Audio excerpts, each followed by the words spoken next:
On a desolate battlefield, 4 brave warriors stand face to face with a demon king in a final battle that will decide the fate of the world. The 4 of them fight together, combining their magic, swordsmanship, and teamwork against the powerful enemy. Despite the demon king's overwhelming strength, they refuse to give up and continue pushing forward. As the battle reaches its climax, the blonde-haired hero finds an opening and drives his sword deep into the demon king's body. Immediately afterward, the group's mage unleashes a massive lightning spell that crashes down on the Demon King with incredible force. Having already suffered countless injuries during the battle, the Demon King can no longer endure the damage. He lets out one final cry before collapsing heavily onto the ground. For a moment, one of the warriors stare in belief, finding it hard to believe that they actually managed to defeat the Demon Lord. Sometime later, a grand ceremony is held to honor the warriors who saved the world. The 4 warriors kneels proudly before the king as crowds gather to celebrate their victory over the Demon King. To recognize their achievements, the king grants them the title of the 4 emperors, a title reserved only for the greatest mages in the kingdom. One of the warriors, named Ephtal, is completely stunned by the announcement. He knows that throughout history, only people from noble families have ever been allowed to earn the title of emperor. Because of that, he can hardly believe what he is hearing. He admits that the reward is greater than anything he could have ever imagined. The king then walks over to Ephtal personally and addresses him in front of everyone. He explains that while Ephtal may not be the strongest mage in the world, his contributions and achievements are undeniable. For that reason, he has earned the right to bear the title of emperor. From this day forward, he will be known as the Lightning Emperor. Hearing those words causes Ephtal to break down in tears. The crowd erupts into cheers as he struggles to hold back his emotions. After spending 40 years studying and mastering magic, all of his hard work has finally been recognized. Ephtal leaves the ceremony feeling prouder than ever before. For the first time in his life, he feels that all of his sacrifices and efforts have truly paid off. Several years pass after that day, and Ephtal is now an elderly man. One morning, he stands outside and gazes across the open fields in silence. Then a young girl named Merlin approaches him and politely informs him that breakfast is ready and waiting for him inside. About an hour later, Ephtal is seen teaching his students how to maintain a magic circle. The students focus carefully as they try to keep their circles active for as long as possible. During the exercise, one student loses concentration and accidentally causes his magic circle to disappear. Ephtal immediately notices and tells the student not to give up. He explains that maintaining focus is one of the most important skills a mage can learn. If he cannot keep a magic circle active while standing still, then he will never be able to maintain one while chanting spells during battle. Encouraged by Ephtal's words, the boy quickly begins trying again. After some time passes, Ephtal finally brings the exercise to an end. The students release their magic circles and prepare for the next lesson. However, instead of letting them rest, Ephtal immediately suggests moving on to practicing level 4 spells. Before the lesson can continue, Merlin suddenly speaks up. She points out that Ephtal looks exhausted and tells him that he should take a break and get some rest. However, Ephtal simply shrugs off her concern and insists that he is not tired at all. Still, the worried look on Merlin's face causes him to pause for a moment. Seeing her expression reminds him of the day they first met. His thoughts drift back many years to the time shortly after his party defeated the Demon Lord. During that period, he found Merlin as a baby. She had been left alone after her mother was killed during the conflict involving his party. Remembering that day fills Ephtal with guilt. He quietly wonders whether Merlin would come to hate him if she ever learned the truth about the war and discovered that he had killed so many members of her clan. After a moment, he pushes those thoughts aside and returns his attention to the present. Ephtal tells the students to continue practicing their level 4 magic. Before anyone can begin, Merlin speaks up once again. With a confident smile, she declares that she is ready to start learning level 6 magic. After all, she is one of Ephtal's most talented students. Ephtal cannot help but feel impressed by her confidence and ambition. Even so, he gently tells her that there is no reason to rush ahead so quickly. He assures her that she will learn those higher level spells eventually, but now she should focus on the basic. After training, Merlin heads deep into the forest on her own. She is determined to defeat the beast living inside a nearby cave. In her mind, defeating such a powerful monster would prove that she is Ephtal's greatest student. More importantly, she believes that if she becomes strong enough to teach others herself, Ephtal will finally be able to stop working so hard and get the rest he deserves. Unfortunately, things go wrong almost immediately as the beast is far stronger than Merlin expected. Before long, she finds herself running through the forest while being chased by a gigantic wolf-like beast. Merlin has already tried level 4 magic on it, but it didn't do any damage at all, which makes her understand she's going to need something more powerful. Realizing that her normal spells are useless, Merlin decides that she has only one option left. She begins chanting a level 6 spell, even though she has never successfully cast one before. To her surprise, the spell actually works as she launches a level 6 lightning bolt right at the monster. The explosion shakes the area and fills the forest with smoke and dust, and Merlin becomes convinced that she has finally won. Then the beast steps out of the smoke completely unharmed. Before Merlin can react, the creature swats her away with tremendous force. She crashes to the ground and struggles to get back up. The huge wolf slowly approaches her and prepares to devour her. At that moment, Merlin begins to accept that she is going to die. Just as the beast is about to attack, Ephtal suddenly appears and saves her at the last second. Ephtal immediately scolds her for entering the forest alone. Ashamed, Merlin begins apologizing over and over again. Ephtal tells her that she has more talent and potential than any of his other students. However, he warns her not to become obsessed with gaining power too quickly. If she rushes forward without building a proper foundation, that power could easily slip through her fingers. As they speak, Merlin suddenly notices that the beast from earlier is still alive and standing right behind Ephtal. However, he doesn't even flinch. Without turning around, he calmly casts a level 10 lightning spell. A massive surge of lightning erupts from his body and instantly destroys the beast. Later that night, Merlin cannot stop talking about how incredible Ephtal looked when he saved her life, but Ephtal eventually tells her to stop talking and go to bed. Merlin finally gives in and starts walking toward her bed. However, she suddenly turns around and sees Ephtal coughing up blood. For several years now, he has been suffering from an incurable disease, and his condition has gradually been getting worse. The worried look on Merlin's face makes Ephtal realize something. She has known about his illness for a long time. That is the real reason she has been pushing herself so hard to become stronger. Merlin quietly asks Ephtal to take better care of himself and to get as much rest as possible. He tells her that he does not have much time left. Because of that, he has no desire to spend his remaining years lying in bed and waiting for the end. Instead, he wants to spend whatever time he has left doing what he loves most. He wants to continue teaching talented students like her and help them become great mages. Ephtal admits that he always wanted to become the strongest mage. Hearing that confuses Merlin because, as far as she knows, he is already the strongest. After all, he was given the title of Lightning Emperor. Ephtal says he understands why she thinks that, but the truth is different. Even though he was the oldest among the emperors and had achieved many great things, there was always a clear gap between him and some of his party members. Because of that, he never truly considered himself the strongest. The next day, one of Ephtal's students knocks on his door and informs him that the Flame Emperor has finally completed his research on magical aptitude. Curious, Ephtal reads through the document. He quickly discovers that the Flame Emperor has found a way to determine a person's magical aptitude. This was something that people believed was impossible, so Ephtal immediately praises him as a genius, wanting to test the new method right away. Ephtal places one of Merlin's hairs inside a test tube and performs the experiment. The colors that appear inside the tube reveal the strength of her magical affinities. The results show that she has S-rank aptitude in both wind and water magic, which is extremely impressive. She also has a B-rank aptitude for fire magic and a C-rank aptitude for earth magic. Since Ephtal has raised Merlin ever since she was a baby, he can tell that the test results are accurate. Before this discovery, students had to spend years studying basic spells from every magical element. Only after enough practice would teachers have a rough idea of what a person's natural talents were. With this new test, however, they can determine someone's aptitude from the moment they are born. This will make training far more efficient and help talented people grow stronger much faster. Ephtal then asks to take the test himself. Merlin immediately says that there is no need because his results would obviously be maxed out. However, Ephtal insists. He explains that even if he could never reach the highest level of magic, he at least wants to know whether he ever had the talent to do so. The test is performed, but the result comes back completely colorless. One of the students checks the instructions and explains that a colorless result means the person has no magical aptitude at all. He quickly adds that there must be some mistake because Ephtal is one of the strongest mages alive. For a moment, Ephtal loses his composure. He asks for the test to be performed again. The students repeat it several times, but the outcome never changes. Every single test comes back colorless. As he stares at the results, Ephtal slowly begins to understand something. He remembers how learning magic always took him longer than everyone else. He remembers how the other emperors constantly surpassed him despite all his hard work. For the first time, he realizes the truth. The reason he was always left behind was because he had absolutely no magical aptitude. The realization completely breaks him. He starts coughing heavily, and Merlin rushes over to check on him. Later, she knocks on his door and says she wants to bring him some water, but Ephtal simply tells her to stay out. Lying alone in bed, he reflects on his life. He remembers the dream he carried for decades, reaching the highest level of magic. Now that dream has been completely destroyed. No matter how hard he worked, he never had the talent needed to reach that goal. The frustration becomes overwhelming. He thinks about how pathetic he feels and how all his efforts led nowhere. Suddenly, he suffers a heart attack. At that moment, one of his skills called Second Reincarnation activates. His younger self appears in a strange empty space and finds himself standing before a divine being. Looking around, he comments that more than 50 years have passed and admits that he had completely forgotten about Second Reincarnation. He speaks to the entity and reminds her that this is where they first met after he died in another world long ago. The goddess tells him that the time has finally come for his second reincarnation. Before sending him away, she reminds him that he can choose 2 bonus skills. She recommends a skill called 2 times growth, which would allow him to improve twice as fast. However, Ephtal declines the offer. He says that the magical knowledge he already possesses is enough. If he is given enough time to work hard and improve, then he does not need any special advantages. The goddess is impressed by his answer. She smiles, wishes him good luck, and sends him to a new world. A moment later, Ephtal wakes up in the body of a young boy. He suddenly sits upright as memories begin flooding back into his mind. Still confused, he heads downstairs and is immediately greeted by his mother, who warmly hugs him and tells him that breakfast is ready. As he eats with her, his memories continue returning until everything finally becomes clear. He realizes that this is now his third life. Determined not to waste this opportunity, Ephtal makes a promise to himself. This time, he will master magic no matter what. Unfortunately, he soon discovers that he still has no magical aptitude in this new life. The news crushes his hopes, and he begins to believe that he will once again be limited to level 10 magic, just like before. One day, while lying in a field and thinking about his future, he suddenly hears a loud commotion. Looking up, he sees an enraged dragon flying across the sky, while a group of knights desperately chases after it. Without thinking, Ephtal starts running after them. However, he quickly stops and remembers that he is only 4 years old. There is nothing he can realistically do in his current body. As he watches the dragon fly away, he starts thinking about the level 10 spells he created during his previous life. Almost instinctively, he brings his fingers together, and to his shock, the spell activates instantly. A powerful blast shoots through the sky and strikes the dragon directly, bringing the massive creature down in a single attack. Ephtal stares in disbelief at what just happened, but then the truth finally hits him. Even though he was reborn into a new world, he still possesses the same abilities and power that he had at his peak in his previous life. As time passed, Ephtal spent most of his days studying and researching everything he could. During his research, he discovered that the world he was living in was actually the very same world from his previous life. The only difference was that more than 400 years had passed since then. The next morning, Ephtal's older brother, Frazier, arrives at the house. He brings some money to help pay for the family's daily expenses and household supplies. After that, Frazier notices Ephtal sitting quietly with a difficult magic book in his hands. He is amazed that someone so young is able to read and understand such an advanced book. Ephtal simply replies that he enjoys reading books like these because he finds them incredibly interesting. Hearing that makes Frazier smile. He promises that the next time he visits, he will bring Ephtal even more books as a gift. Frazier is genuinely impressed by Ephtal's love for learning. He says that if their father could see this, he would surely be proud. Hearing those words makes Ephtal curious. He asks when he will finally get the chance to meet his father. Unfortunately, Finally, Frazier explains that their father is extremely busy and rarely has any free time. In fact, ever since Ephtal was born into this world, he has never met his father even once. His father is Duke Orcott, one of the most important people in the Kingdom of Azul and a highly respected figure in the field of magic. Unknown to everyone else, Duke Orcott is also a direct descendant of Ephtal himself from his previous life, when he was known as the Lightning Emperor. Because of that, Ephtal has always been curious about what kind of person his descendant is. Sadly, Ephtal's mother was born without any magical aptitude. Because of that, Duke Orcott's main wife and his other mistresses looked down on her from the very beginning. They even came to see Ephtal as a mistake because he was also born without any magical affinity. The two of them were treated so poorly that they were eventually banished and forced to live in a remote area far away from the rest of the family. As a result, Duke Orcott and his other wives do not even acknowledge Ephtal as part of the family. That is the real reason he has never been allowed to meet his own father. Frazier, however, is the second son born to Duke Orcott's main wife. After learning about the unfair treatment Ephtal and his mother had received, he felt sorry for them and decided to help take care of them whenever he could. Despite everything happening around him, Ephtal honestly does not care very much about his family's problems. As long as he has the chance to study magic again, he is satisfied. Sometime later, the family sits down together to enjoy some tea. During their conversation, Frazier asks Ephtal what he wants to do in the future after spending so much time studying. Without any hesitation, Ephtal excitedly says that as soon as he is old enough, he plans to enroll in the Magic Academy and dedicate himself to studying magic. Before he can finish speaking, however, his mother quickly covers his mouth. She reminds Frazier that Ephtal was born just like her and has absolutely no magical aptitude. Because of that, she believes he will most likely end up studying swordsmanship instead, or perhaps enroll in military school when he grows older. Frazier gets excited after hearing that suggestion. He reminds Ephtal's mother that he himself graduated at the very top of his class in military school, so he believes that path could still lead to a bright future for Ephtal. Frazier admits that he originally chose military school because he wanted to rebel against growing up in a family that was famous for magic. However, looking back on it now, he believes he made the right decision after all. Since he has plenty of free time that day, Frazier decides to teach Ephtal the basics of swordsmanship. The two of them spend the afternoon training together, and Frazier patiently shows him the proper techniques. While practicing, Ephtal remembers something from his previous life. Frazier had always taught him basic education and military science, and he had constantly encouraged him to attend military school instead of pursuing magic.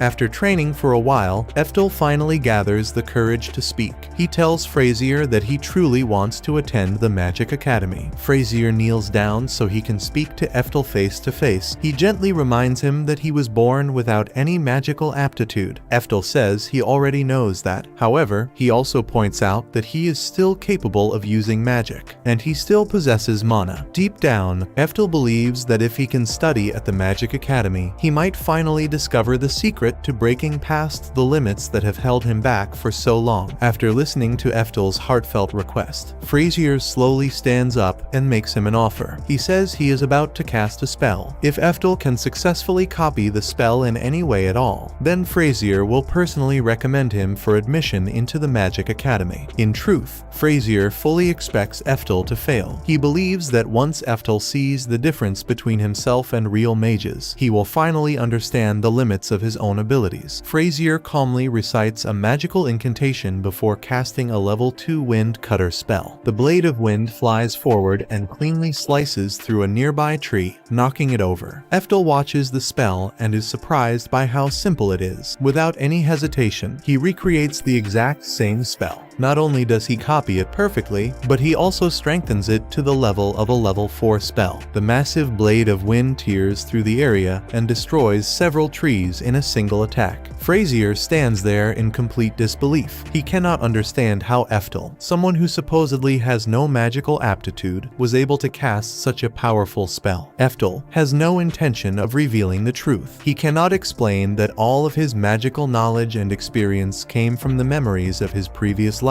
through reincarnation. Ephtal simply says that he is not really sure how he is able to use magic like this. As far as he knows, he can just do it naturally, and he has no real explanation for why. He then casually adds that he is even capable of casting magic all the way up to level 10. The moment Frazier hears that, he is so shocked that he immediately faints. Until now, Ephtal had never shown his magic to anyone. However, after seeing Frazier's reaction, he realizes that something must be very different about the current era of magic. His thoughts go back to the day he defeated the dragon with a single lighting spell. The knights who witnessed it could not even believe what they had seen. Instead of thinking it was simply powerful magic, they assumed it had to be a miracle sent by God. While Frazier is still unconscious in bed, Ephtal spends the next few hours thinking about everything he has learned regarding the past 400 years. After putting everything together, he reaches one clear conclusion. The overall level of magic has greatly declined since his previous life. He also realizes that casting spells without chanting an incantation has become extremely rare in this era. That explains why Frazier was so shocked after watching him cast magic so effortlessly. From that moment on, Ephtal decides that keeping his true abilities hidden is the safest choice. Eventually, Frazier jolts awake. Even after opening his eyes, he is still overwhelmed by how easily Ephtal managed to cast that spell. Trying to avoid any trouble, Ephtal calmly tells him to relax. He insists that everything Frazier remembers was nothing more than a strange dream. To Ephtal's surprise, Frazier actually buys the story. Because of that, Ephtal is able to continue training in secret without anyone becoming suspicious. To keep Frazier happy, Ephtal also pretends that he has accepted the idea of attending military school instead of the magic academy. As part of his training, Frazier continues teaching him swordsmanship. During practice, Ephtal is defeated over and over again. However, every loss only motivates him to work even harder. Rather than getting discouraged, he uses each defeat as another reason to become stronger. By the time he reaches the age of 10, Ephtal's swordsmanship has improved dramatically. He easily slices through a massive log with a single swing, showing just how much stronger he has become. As his skills continue improving, Ephtal starts thinking that becoming the world's strongest magic swordsman would not be a bad goal after all. By this point, Frazier has been teaching Ephtal swordsmanship 3 times every week. On this particular day, however, Frazier decides it is finally time to give Ephtal a special lesson. Frazier introduces Ephtal to a huge, muscular man named Moria, who is the former commander of the kingdom of Azul's knights. Without wasting any time, Moria immediately challenges Ephtal to a duel. He tells him not to hold back and to attack with everything he has. As Moria calmly walks toward the center of the training ground, Ephtal finds it difficult to make the first move. Moria's overwhelming aura is so intimidating that it leaves him frozen for a moment. Seeing Ephtal hesitate, Moria assumes he is nothing more than a weak child. He charges straight at him, hoping to end the fight in a single attack. At the last possible second, Ephtal dodges out of the way. Using physical enhancement magic to strengthen his body, he quickly counters with several clean strikes, managing to surprise Moria. As the duel continues, Moria realizes that Ephtal is far more talented than he expected. He can immediately understand why Frazier thought so highly of him. Frazier agrees and explains that even though Ephtal has no magical aptitude, he has incredibly smooth control over the mana flowing through his body. The battle continues, but little by little, Moria begins pushing Ephtal onto the defensive. Realizing he is being overwhelmed, Ephtal decides to use a technique he learned during one of his previous lives. He catches Moria off guard, throws him over his shoulder, and slams him straight into the ground. With that, Ephtal wins the duel. Moria accepts his defeat without complaining. He laughs, pats Ephtal on the head, and tells him that he has successfully passed the test. Frazier then walks over and reveals the truth. He explains that Moria is actually the headmaster of the Azul Military Science Academy. Since Moria was impressed by Ephtal's performance, he has officially passed the entrance test and now has a guaranteed place at the academy. Ephtal is caught completely off guard. Everything happens so quickly that he starts wondering how things even reached this point. A few years later, a heavy rainstorm begins. While everyone stays inside to avoid the rain, they notice Ephtal outside and simply assume he is continuing his swordsmanship training. In reality, Ephtal has gone deep into the forest to secretly practice his level 10 magic. He unleashes a massive lightning spell that crashes into the ground with incredible force. The explosion is so powerful that Frazier mistakes it for a natural lightning strike and immediately rushes into the forest to make sure Ephtal is safe. After confirming that nothing happened to him, Frazier reminds Ephtal that he is now 14 years old. That means once he turns 15, he will officially begin attending the Military Science Academy. The problem is that Ephtal has no desire to go there. He knows that life at the academy will only become more difficult because he still has no magical aptitude. Instead, he plans to leave home as soon as he turns 15 and travel on his own to chase his dream of enrolling in the Magic Academy. Before long, Ephtal's mother receives the news that his father wants to see him. Overjoyed, she hugs him, believing this will finally give Ephtal the chance to meet his father for the very first time. However, Ephtal no longer feels excited about that idea. After being ignored for his entire life, he sees no reason to want a relationship with someone who never acknowledged him. Even so, seeing how happy both his mother and Frazier are makes him change his mind. Rather than running away, he decides to follow through with attending military school. The following day, Ephtal receives a special invitation and travels to his father's mansion. Despite everything that has happened, he is still a little excited to finally meet the man who is also his descendant from his previous life. Unfortunately, the meeting goes exactly the opposite of what he hoped. The moment they stand face to face, Duke Orcott looks down on Ephtal and immediately calls him a disgrace simply because he was born without any magical aptitude. Hearing those words, Ephtal quickly decides that his father is nothing more than a heartless jerk.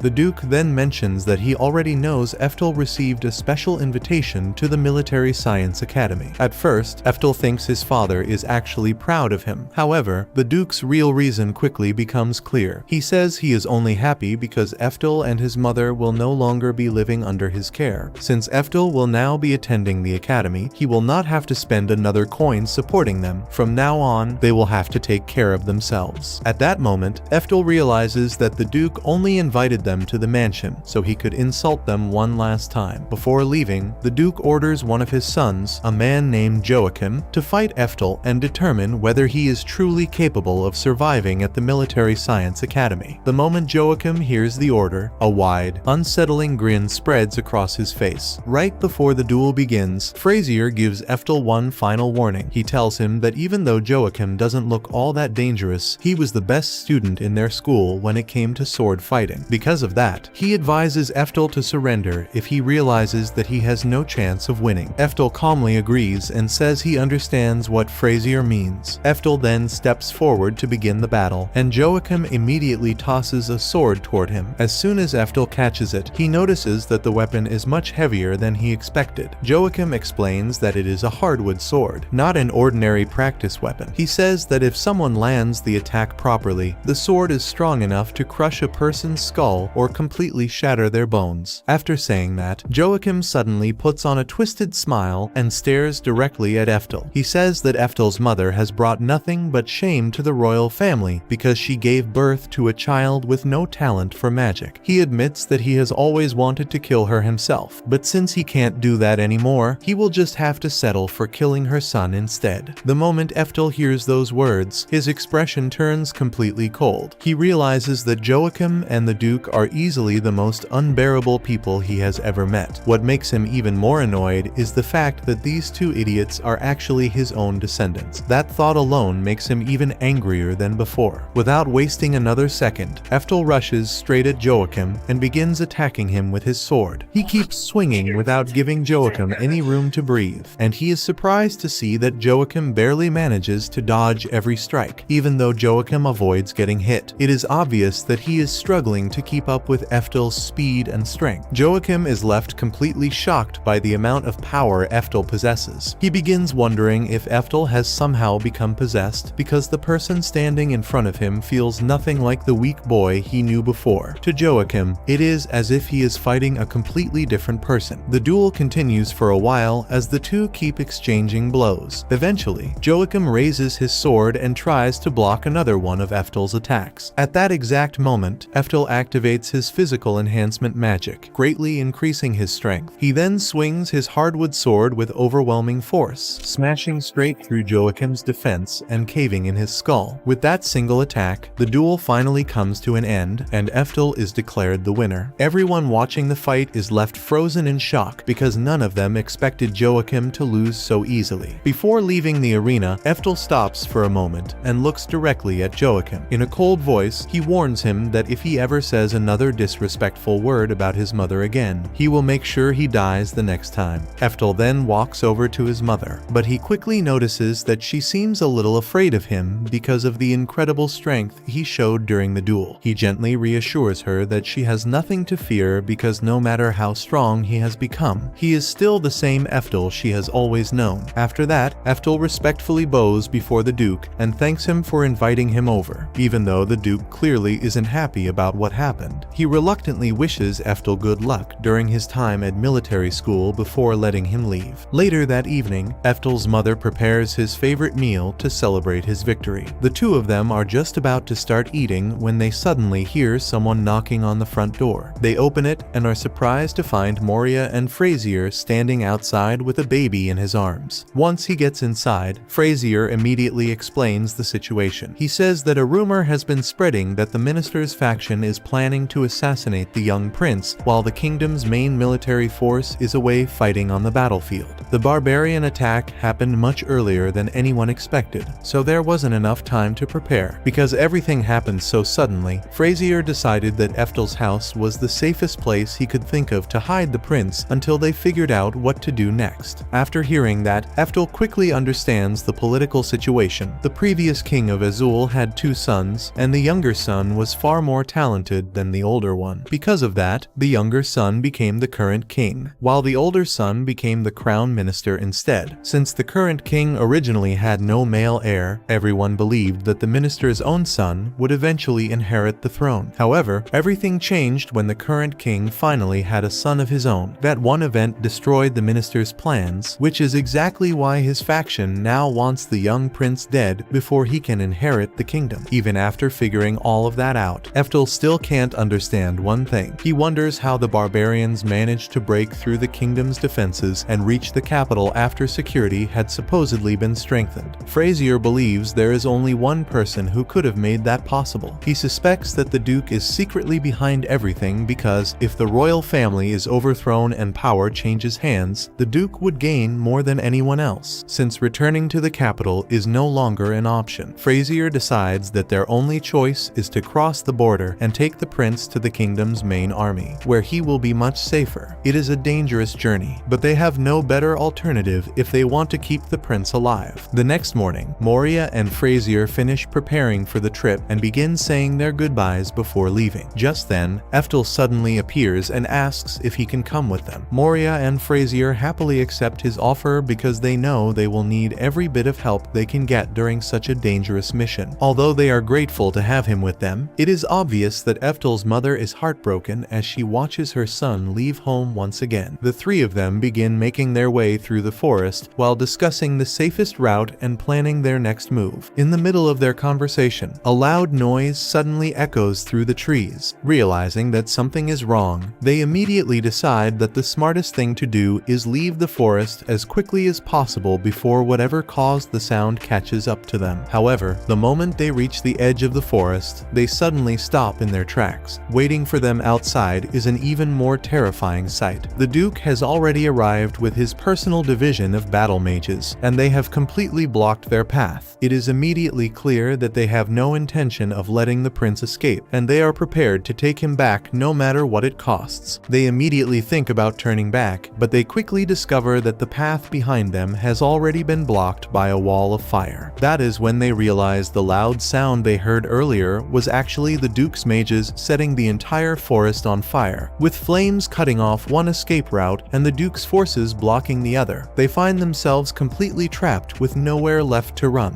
Seeing that they have no easy way out, Frazier decides that the most reasonable option is to try talking things out with the Duke. He steps onto the battlefield and asks the Duke to hear what he has to say before anyone else gets hurt. To Frazier's surprise, the Duke agrees and calmly walks forward to meet him. For a brief moment, Frazier feels relieved because he believes the Duke is actually willing to negotiate. However, the Duke had no intention of talking from the very beginning. Without giving Frazier any warning, he suddenly pulls out a magical tool and strikes him with a bolt of lightning. The attack hits Frazier head-on, knocking him unconscious before he even has a chance to react. Immediately afterward, the Duke gives a signal to the rest of his mages, ordering them to burn everything to the ground. The mages all begin working together, combining their magic to cast a powerful level 6 lightning spell. The enormous spell crashes into the battlefield and completely devastates the entire area, destroying almost everything in its path. Ephtal has no idea whether Frazier managed to survive such a devastating attack or not. As he watches the destruction unfold, the Duke's selfishness and complete disregard for innocent lives only make him angrier and angrier. Every second that passes causes his rage to grow even stronger. Moria notices that Ephtal's expression has become much darker than before and immediately tries to calm him down before he loses control. However, Ephtal ignores his concern and simply tells him that he is about to show them what real magic looks like. Ephtal then calmly walks out onto the battlefield without showing even the slightest hint of fear. Right in front of everyone, he casts a level 9 ice spell with overwhelming power. In an instant, the freezing magic spreads across the battlefield and completely freezes the entire forest. The unbelievable display of magic leaves every single mage,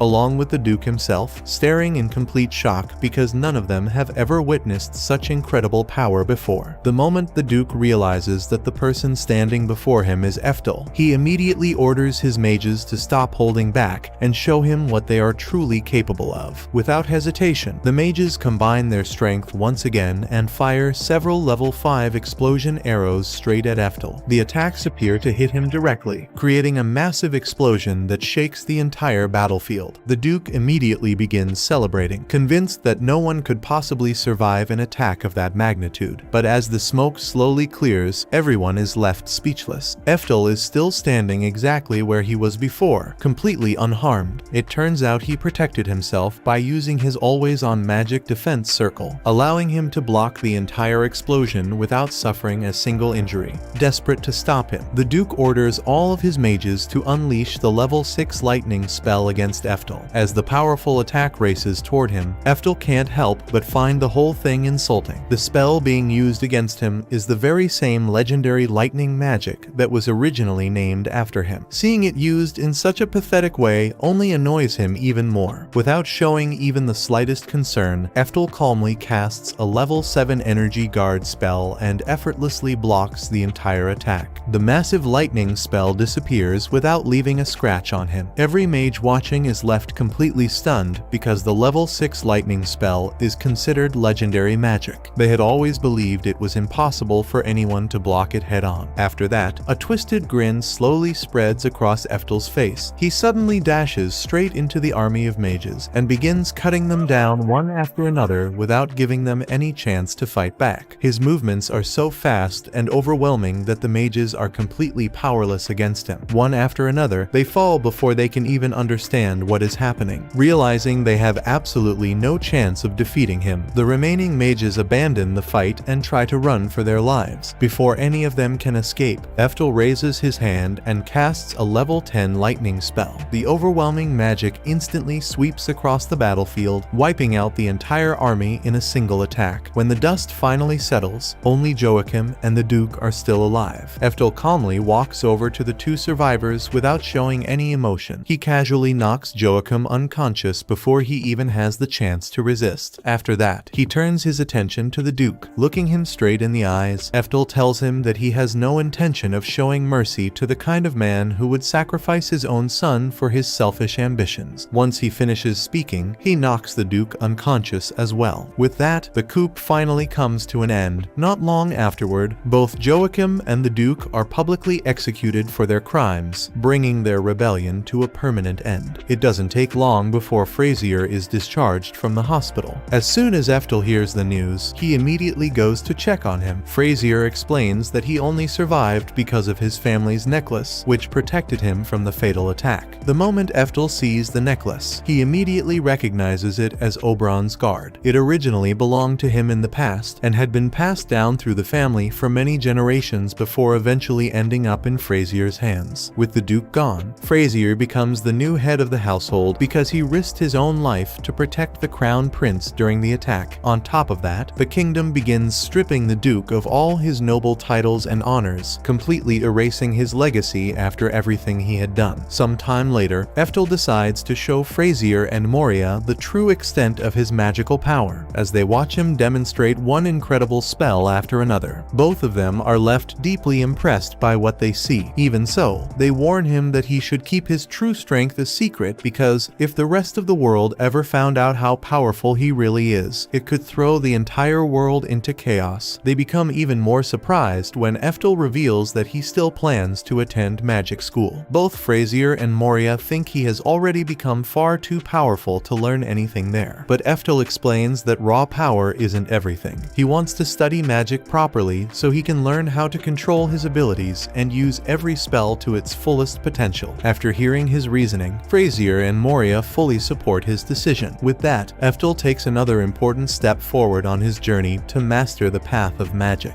By the time Ephtal turns 15, he's packed up and ready to leave for the Magic Academy, and it's written all over his mother's face how much she's going to miss him. She pulls him into one last tight embrace before letting go, and both Moria and Frazier wave him off as he heads out. Walking away, Ephtal makes a quiet promise to himself that this time he's going to push past every limit his talent has placed on him. After traveling for a while, he spots a tea house nearby and decides to stop in for a break. While sitting with his drink, he notices a scene unfolding across the room. A commoner is practically on his knees praising a mage named Master Edwards, telling him what an honor it is to have someone of his reputation make the trip out to the countryside, and expressing hope that he'll show the locals what real magic looks like. Edwards responds by telling the man to shut up, explaining that having a conversation with him is a waste of his time. He then proceeds to remind the man that at only 20 years old, he has already reached a rank adventurer status, while the man kneeling before him is over 50 and still sitting at C rank. He makes sure the man understands that comparison is meant to illustrate exactly how wide the gap between them is. The man apologizes for the intrusion and then mentions, perhaps hoping to soften the mood, that he and the others have already prepared a banquet in Edward's honor. Edwards shuts that down immediately, telling him there's no chance he's attending because he has far more important things to deal with involving his demon slave. Seeing the way Edward treats the young slave girl almost makes Ephtal feel sick. Watching it happen reminds him of Merlin. If he hadn't taken Merlin in when he did, she could have easily ended up becoming a slave just like this girl. Just thinking about that possibility leaves a bitter feeling in his heart. Just then, a man suddenly comes running into the area in a panic. He loudly warns everyone that a massive orc has suddenly appeared out of nowhere. Hearing that, Ephtal quickly runs outside and sees the giant orc standing in the middle of the road, casually eating pumpkins from a merchant's carriage. The moment everyone lays eyes on the monster, panic spreads through the crowd. The villagers immediately begin screaming and running in fear, convinced that they're all going to die. However, before the panic can get any worse, the commoner mage from earlier shouts for everyone to stay calm. He reminds the crowd that Master Edward, and a rank adventurer, is standing right there with them. Edward happily accepts all the praise and confidently tells everyone that an orc like this is only a B-class monster. According to him, defeating something at that level should be effortless for a rank adventurer like himself. Hearing those confident words immediately lifts everyone's spirits, and the crowd begins placing all of their hopes on Edward, believing he'll finish the battle in no time. Edward then starts chanting the spell for a level 4 fire spell. Once the chant is complete, he releases a powerful blast of flames straight at the orc. The spell crashes into the monster and creates a huge explosion, filling the area with smoke and fire. Edward smiles confidently, while the villagers also believe the fight is already over. However, once the smoke finally clears, everyone is left completely stunned. The orc is still standing there without a single scratch on its body. For the first time, Edward's confidence begins to disappear. He finally realizes that this isn't an ordinary orc at all. It's actually a berserker orc, one of the strongest and most dangerous types of orcs that exist. Edward realizes he has absolutely no chance of defeating it, so instead of continuing the fight, he immediately turns around and runs away. As he escapes, he quickly casts a magical barrier around everyone else, trapping all of the villagers inside with the berserker orc. Edward has no intention of saving anyone. His plan is to use the trapped villagers as bait so the monster stays occupied while he makes his own escape. In his mind, someone as important as himself shouldn't die such a miserable death. The terrified crowd immediately rushes toward the glowing barrier and desperately pounds on it, begging Edward to let them out, no matter how loudly they scream or plead for help. Edward completely ignores them because he feels his life is more more important. Watching all of this disgusts Ephtal to his very core. He can't believe someone who calls himself an rank adventurer would abandon innocent people so easily. Without any hesitation, Ephtal casually uses his own magic to dispel the barrier in an instant. The barrier immediately shatters, leaving everyone speechless. The villagers stare at Ephtal in complete shock, and before he realizes it, all of their attention has shifted toward him. Ephtal quickly realizes he may have overdone things a little. He never wanted to attract this much attention to himself. At the same time, he knows he couldn't just stand there and do nothing while innocent people were left to die. After thinking for a moment, Ephtal quickly comes up with a plan. He decides he'll first cast a level 3 fire spell to distract everyone watching. Then, while everyone's attention is focused on that attack, he'll secretly finish the berserker orc with a powerful level 9 spell without anyone noticing what really happened. Ephtal begins by casting the level 3 fire spell. The moment the spell forms, everyone watching is shocked that such a young boy is capable of using level 3 magic.